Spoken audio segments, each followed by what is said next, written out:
বন্ধুর লাশ নিয়ে অ্যাম্বুলেন্সে করে তার গ্রামের বাড়ি যাচ্ছি। সময় কাটানোর জন্য ফোনটা বের করলাম। ঠিক সেই মুহূর্তেই মোবাইলে একটা মেসেজ আসে। আমার সামনেই আমার প্রিয় বন্ধুটি কফিনের মধ্যে লাশ হয়ে পড়ে আছে।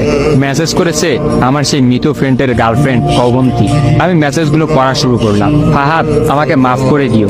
আমি যেই বাবার চোখের দিকে তাকিয়ে কখনো কথা বলতে পারিনি, সেই বাবা যখন অসহায়ের মতো আমার সামনে দুই হাত জোড়ে কান্না শুরু করতে লাগলো, তখন সেই বাবার ভালোবাসার কাছে আমাদের ভালোবাসা হার মেনে গেল। তাই আজ 11 দিন ধরে আমি অন্য মানুষের স্ত্রী। তোমাকে কথা দিয়েছিলাম জীবনের শেষ সময় পর্যন্ত তোমার সঙ্গে থাকবো। আমার সব সময় ভয় হতো যে তুমি আমাকে কষ্ট দেবে, হয়তো আমাকে ছেড়ে অন্য কাউকে বিয়ে করবে। অথচ দেখো, আমি তোমাকে কষ্ট দিলাম, আমি তোমাকে রেখে অন্য পুরুষকে বিয়ে করে ফেললাম। জীবনটা বড়ই অদ্ভুত, তাই না? তোমার কি মনে আছে আমি তোমাকে কাঁদতে কাঁদতে বলতাম আমাকে কখনো ছেড়ে যাবে না? তো তুমি হাসতে হাসতে উত্তর দিতে আমি তোমাকে কখনো ছেড়ে যাব না, তুমি আমাকে ছেড়ে গেলে যেতে পারো। তখন আমি অনেক রাগ করতাম, কারণ আমি তো তোমাকে পাগলের মতো ভালোবাসতাম। তুমি নেই এরকম কোনো পৃথিবী আমি কল্পনাও করতে পারতাম না। অথচ দেখো, আজ অন্য কেউ হচ্ছে আমার স্বামী। রোজ তার সাথে আমাকে ঘুমাতে হয়, ঘুম থেকে উঠে তার মুখটাই আমাকে দেখতে। মানুষের জীবন এমন কেন যে যাকে চায় যদি তাকে পায়?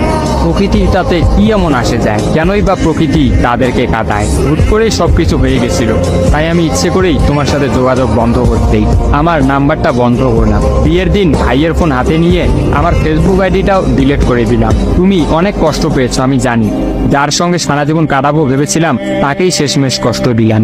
আমার পরিবারের সবাই খুশি, আমার স্বামীটা অনেক ভালো, এখন পর্যন্ত যা ব্যবহার করেছে আমার ভালোই লেগেছে। তবে ভবিষ্যতে কি হবে জানি না। তোমার কি আমার সেই প্রথম দেখা হওয়ার কথা মনে আছে? তবে সেটাই যে প্রথম দেখার, সেটাই যে শেষ দেখা হবে, এটা কখনোই ভাবতে পারি। আসলে মানুষের চিন্তার বাইরে যে কত কিছুই ঘটে, তাই না? সেদিন আমি তোমার সাথে 3 ঘন্টা ছিলাম, কিন্তু সেই 3 ঘন্টায় কেউ কাউকে স্পর্শও করিনি। কিন্তু তুমি যখন আমাকে তোমার রিক্সায় তুলে নিতে তোমার হাতটা বাড়িয়ে দিলে, তখন আমি তোমার হাতটা প্রথম স্পর্শ করেছিলাম। বিশ্বাস করো, সেদিন আমার কিছুতেই তোমার হাতটা ছাড়তে ইচ্ছা করছিল না। তোমার ঘরে আমার জন্য কিনে রাখা শাড়িগুলো নিশ্চয়ই এখনো আছে।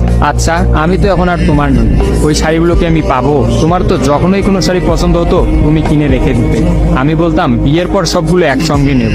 দেখো, আজ আমি বিবাহিত, কিন্তু আমার স্বামী তুমি নও। আমি এমনটা কখনোই চাইনি। নিজের পছন্দের একটা মেয়েকে বিয়ে করে নিও, তারপরে শাড়িগুলো তাকে দিয়ে দিই। মেয়েরা শাড়ি কতটা পছন্দ করে তা কি তুমি জানো? যদি না জেনে থাকো তাহলে বিয়ের পর তোমার বউকে দিয়ে উপলব্ধি করে নিও। তোমার সাথে আমার অনলাইনে পরিচয়, তাই চিন্তা করেছি কোনোদিনও বেঁচে থাকতে আর অনলাইনে যাব না। আমার নাম্বারটাও বন্ধ করে দিয়েছি। আজকের পর থেকে আমাদের আর কোনোদিন কথা হবে না। তোমার কাছে একটা অনুরোধ, যদি চলার পথে আমাদের কোনোদিন দেখা হয়ে যায় তাহলে প্লিজ তুমি অচেনা হয়ে চলে যেও।